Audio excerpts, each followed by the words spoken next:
குழந்தைங்க ரொம்ப வெயிட் இருக்கிறதுனால 16-18 வயசுல கூட அவங்களுக்கு டைப் 2 டயபெட்டிஸ், அதாவது பெரியவங்களுக்கு வர டயபெட்டிஸ் அவங்களுக்கு வந்துடும். இதுக்கு என்னன்னா ரூட் காஸ் என்னன்னா இதில் ஓவர் வெயிட், ஒபேசிட்டி, எக்ஸசைஸ் இல்லை, இதுதான் மெயின் ப்ராப்ளம். இப்போ டைப் 2 டயபெட்டிஸ் டயட்டில் என்னெல்லாம் முக்கியம் அப்படின்னு பார்த்தீங்கன்னா, நார் சத்து ரொம்ப ரொம்ப முக்கியம். அவங்க உணவில் 3 வேளையும் நார் சத்து இருக்கணும். புரத சத்து ரொம்ப முக்கியம். ஏன்னா புரத சத்து எடுக்க எடுக்க அவங்களுக்கு சுகர் கண்ட்ரோல் வரும். 3வது கொழுப்பு சத்தை குறைக்கணும். யாருக்கு சுகர் ஹையாக இருக்கோ நீங்கள் பெசரட், அடை அந்த மாதிரி, இல்லை இந்த கடலை மாவில் தோசை இந்த மாதிரி, இல்லை ஒரு கப் சுண்டல் அந்த மாதிரி சாப்பிட்டிங்கன்னா உங்களுக்கு சுகர் கண்ட்ரோலுக்கு வரும். டயபெட்டிஸில் பிஸ்கெட் சாப்பிட்டா சுகர் ஏறும். ஏன்னா எல்லா பிஸ்கெட்லேயுமே உங்களுக்கு மைதா ப்ராடக்ட் இருக்குது. அதை தவிர இதில் போடுற கொழுப்பு சத்து உங்களுக்கு நல்லதில்லை. அண்ட் 3வது சால்ட் பிஸ்கெட்டில் கூட சர்க்கரை இருக்குது. ஒரு நாளைக்கு 45 மினிட்ஸ் எக்ஸசைஸ், முடிஞ்ச அளவு யாரெல்லாம் ஸ்ட்ரென்த் ட்ரைனிங் பண்ண முடியுமோ ஒரு 1.5 கிலோ டம்பல் இல்லை 2 கிலோ டம்பலில் வெயிட்ஸ் ஆரம்பித்து இதை வாரத்தில் 2 நாள் அண்ட் ப்ளஸ் டீஸ்ட்ரெஸ்ஸிங் அண்ட் மருந்து, இது எல்லாம் எடுத்தால் டயபெட்டிஸ் கண்ட்ரோல் ஆட்டோமேட்டிக்காக வந்துடும்.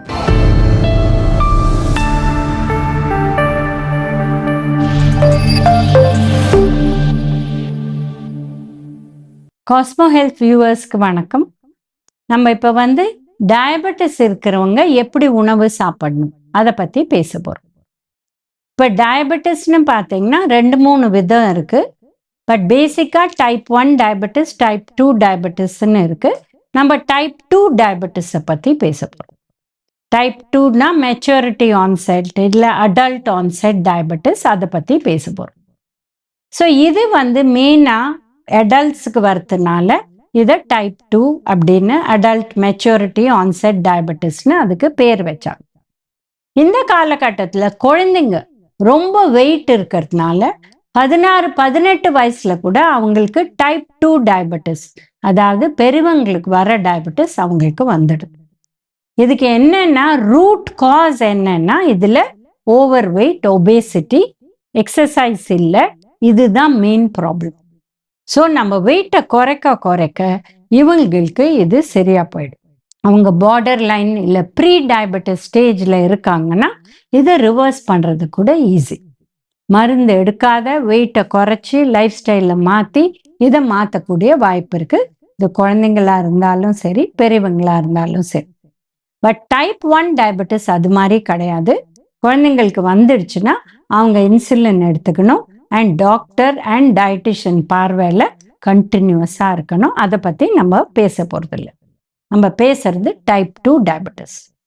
இப்போ டைப் 2 டயபெட்டிஸ் டயட்டில் என்னெல்லாம் முக்கியம் அப்படின்னு பார்த்தீங்கன்னா, நார் சத்து ரொம்ப ரொம்ப முக்கியம். அவங்க உணவில் 3 வேளையும் நார் சத்து இருக்கணும். புரத சத்து ரொம்ப முக்கியம்.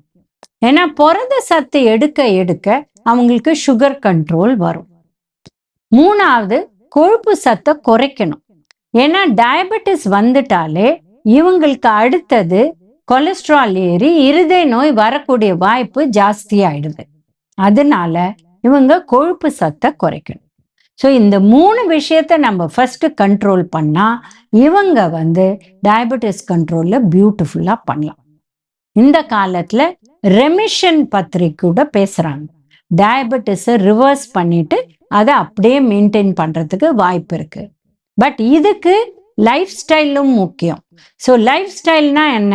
எக்ஸசைஸ் டெய்லி பண்ணணும். 2வது டீஸ்ட்ரெஸ் பண்ணணும், அட்லீஸ்ட் 5 to 10 மினிட்ஸ் ஒரு நாளைக்கு. 3வது உணவு எடுக்கணும் கரெக்டா, அதை பற்றி நம்ம டீட்டெயில்டாக பேச போகிறோம். ப்ளஸ் மருந்து தேவைப்பட்டா கரெக்ட் டைமுக்கு மருந்து எடுக்கணும். உணவு கூட கரெக்ட் டைமிங்கில் எடுக்கணும்.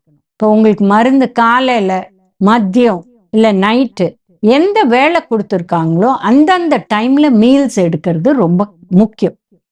இப்ப காலை உணவை ஸ்கிப் பண்ணிட்டு மருந்தையும் ஸ்கிப் பண்ணிட்டு மதிய உணவு எடுத்து அந்த டைம்ல மருந்து எடுத்தீங்கன்னா டபுளா சாப்பிடுவீங்க. ஏன்னா டயபெட்டிஸ்ல ஒரு பிரச்சனை என்னன்னா பசிய ஜாஸ்தி பண்ணும். அதனால எழுந்த உடனே ஒரு காஃபி, டீ இல்ல பால் எது குடிக்கிறீங்களோ சர்க்கரை இல்லாத குடிங்க.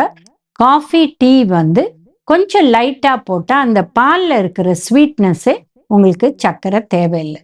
உங்களுக்கு தேவை அப்படின்னா ஸ்டீவியாங்கிற ஒரு சுகர் ஃப்ரீ ஐட்டம் போட்டுக்கலாம். பட் டெய்லி இதை போட்டு குடிக்க வேண்டிய அவசியம் கிடையாது.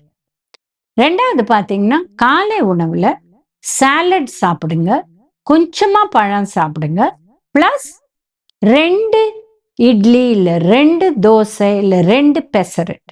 யாருக்கு சுகர் ஹையா இருக்கோ நீங்க பெசரட், அடை அந்த மாதிரி இல்ல இந்த கடலை மாவுல தோசை இந்த மாதிரி இல்ல ஒரு கப் சுண்டல் அந்த மாதிரி சாப்பிட்டீங்கன்னா உங்களுக்கு சுகர் கண்ட்ரோலுக்கு வரும். ஸோ ஃபர்ஸ்ட் ஒரு கப் சாலட்ல வெள்ளரிக்காய், தக்காளி, கேப்சிகம் இதெல்லாம் சாப்பிடலாம். சில பேருக்கு இந்த கொடமிளகா ஒத்துக்காது.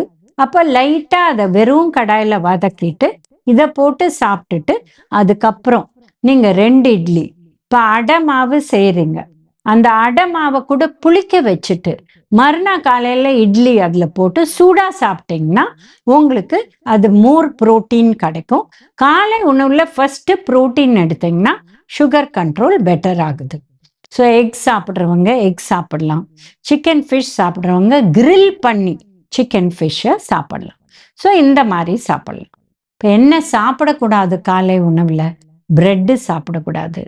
White rice idli, white rice dosa எல்லாம் முடிஞ்ச அளவு கம்மியா இல்லை குறைச்சி சாப்பிடணும். இல்லை அதுலேயே கொஞ்சம் கடலை மாவு போட்டு தோசை மாதிரி பண்றது கொஞ்சம் புரோட்டீனை ஜாஸ்தி பண்ணணும்.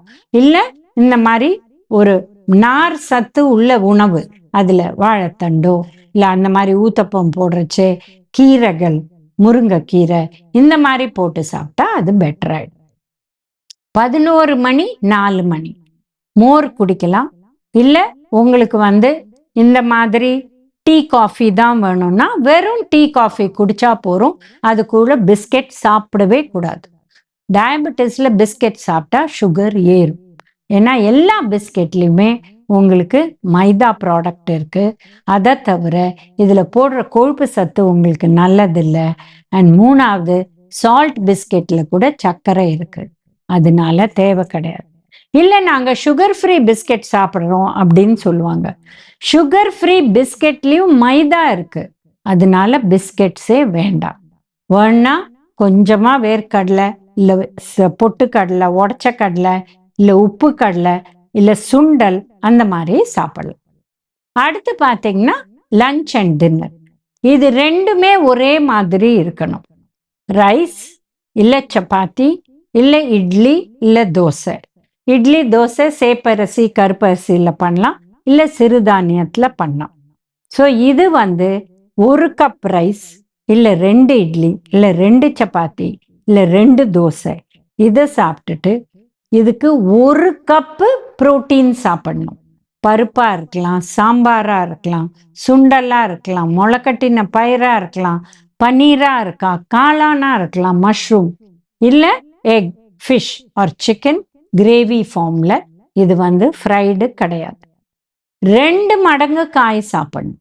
1 கப் ரைஸ் இல்லை 2 இட்லி இல்லை 2 சப்பாத்தி சாப்பிட போறீங்கன்னா 2 கப் காய் சாப்பிடணும். இது 1 கப் சாலடும் 1 கப் பொரியலோ கூட்டும் அந்த மாதிரி கூட சாப்பிடலாம். இல்லை 2 கப்புமே வேக வச்சது வேணும்னா 2 கப்புமே பொரியல் கூட்டு சாப்பிடலாம். இல்லை 1 கப் ஹோம்மேட் சூப், அதாவது வேக வச்சு காயை வெறும்னா அடிச்சு வடிகட்டாத சாப்பிட்றது, பிளஸ் 1 கப்பு பொரியலோ கூட்டு அந்த மாதிரி கூட சாப்பிடலாம். ஸோ சாலட் சாப்பிடலாம், கூட்டு சாப்பிடலாம், பொரியல் சாப்பிடலாம், இல்லை ஹோம்மேட் சூப் சாப்பிடலாம். எல்லாமே 1 கப், அப்படி மொத்தம் 2 கப் சாப்பிடணும். இதை என்ன பண்ணலாம்? பச்சை நிறம் உள்ள காய், சேப்புக்காய் இல்லை மஞ்சக்காய், முதல்ல சொல்லிட்டோம். இந்த காய்கறிகள் நிறைய சாப்பிடலாம். வாழைத்தண்டு, வாழைப்பூ, வெண்டைக்காய், கத்திரிக்காய் எண்ணெய் கம்மியா போட்டு பண்றது இந்த மாதிரி சாப்பிடலாம். இதை தவிர தயிர் 1/2 கப்பு இல்லை தயிர் 1/2 கப்பு மோர் பண்ணி சாப்பிடலாம். ஸோ இதுதான் லஞ்ச் அண்ட் டின்னர். இதே மாதிரி இருக்கணும். டிஃபன் சாப்பிட்றீங்கன்னா அப்பவும் காய் இருக்கணும், உங்களுக்கு புரோட்டீன் இருக்கணும், அண்ட் மோர் ஆர் தயிர். இந்த மாதிரி சாப்பிட்டீங்கன்னா ஒரு நாளைக்கு 400 ml பால், டோன்டு மில்க், இது பால், காஃபி, டீ, தயிர் எல்லாம் சேர்ந்து ஒரு நாளைக்கு. எண்ணெய் 3 டீஸ்பூன், 2 டீஸ்பூன் நல்லெண்ணெய், 1 டீஸ்பூன் நெய், இல்லை 1 டீஸ்பூன் நல்லெண்ணெய், 1 டீஸ்பூன் தேங்காய் எண்ணெய் இல்லை கடலை எண்ணெய், 1 டீஸ்பூன் நெய், இந்த மாதிரி சாப்பிடலாம். ப்ளஸ் வெஜிடபிள்ஸ் 2 கப் மதியம் நைட்டு. ஃப்ரூட்ஸ் நடுவில் சாப்பிடலாம் 11 மணிக்கு, இல்லை பிரேக்ஃபாஸ்டோட சாப்பிடலாம். அண்ட் உங்களுக்கு இந்த கிரெயின்ஸ் சிறுதானியங்கள்ல தினை, கம்பு, இது நல்லது. இப்போ கின்வா நிறைய பேர் சாப்பிட்றாங்க, கின்வா சாப்பிடலாம். சேப்பரிசி, கருப்பு கவுனி அரிசி, மாப்பிள சம்பா அரிசி, பேசிக்கா ட்ரெடிஷ்னல் ரைஸ், பாலிஷ் பண்ணாதது, அது சாப்பிடலாம். இதெல்லாம் சாப்பிட்டுட்டு வந்தீங்கன்னா சுகர் கண்ட்ரோல் கட்டாயம் வரும். ஒரு நாளைக்கு 45 மினிட்ஸ் எக்ஸசைஸ். முடிஞ்ச அளவு யாரெல்லாம் ஸ்ட்ரென்த் ட்ரைனிங் பண்ண முடியுமோ, ஒரு 1.5 கிலோ டம்பல் இல்லை 2 கிலோ டம்பல்ல வெயிட்ஸ் ஆரம்பிச்சு இதை வாரத்தில் 2 நாள், அண்ட் ப்ளஸ் டீஸ்ட்ரெஸ்ஸிங் அண்ட் மருந்து, இது எல்லாம் எடுத்தா டயபெட்டிஸ் கண்ட்ரோல் ஆட்டோமேட்டிக்காக வந்துடும். டயபெட்டிக் டயட்டுங்கிறது ரொம்ப ரொம்ப சிம்பிள் டயட், நார்மல் உணவு. இதை சாப்பிட்டாலே நம்மளுக்கு ஹெல்த் வந்துடும். இது ஏன் மெயின்டைன் பண்ணணும்? ஏன்னா காம்ப்ளிகேஷன்ஸ் வராத தவிர்க்கிறதுக்கு நம்ம சுகர் கண்ட்ரோலை மெயின்டைன் பண்ணணும். இந்த வீடியோவில் டயபெட்டிஸ் இருக்கிறவங்க எப்படி உணவு சாப்பிடணும் அதை பற்றி பேசினோம். இன்னொரு வீடியோவில் மீண்டும் சந்திக்கலாம்.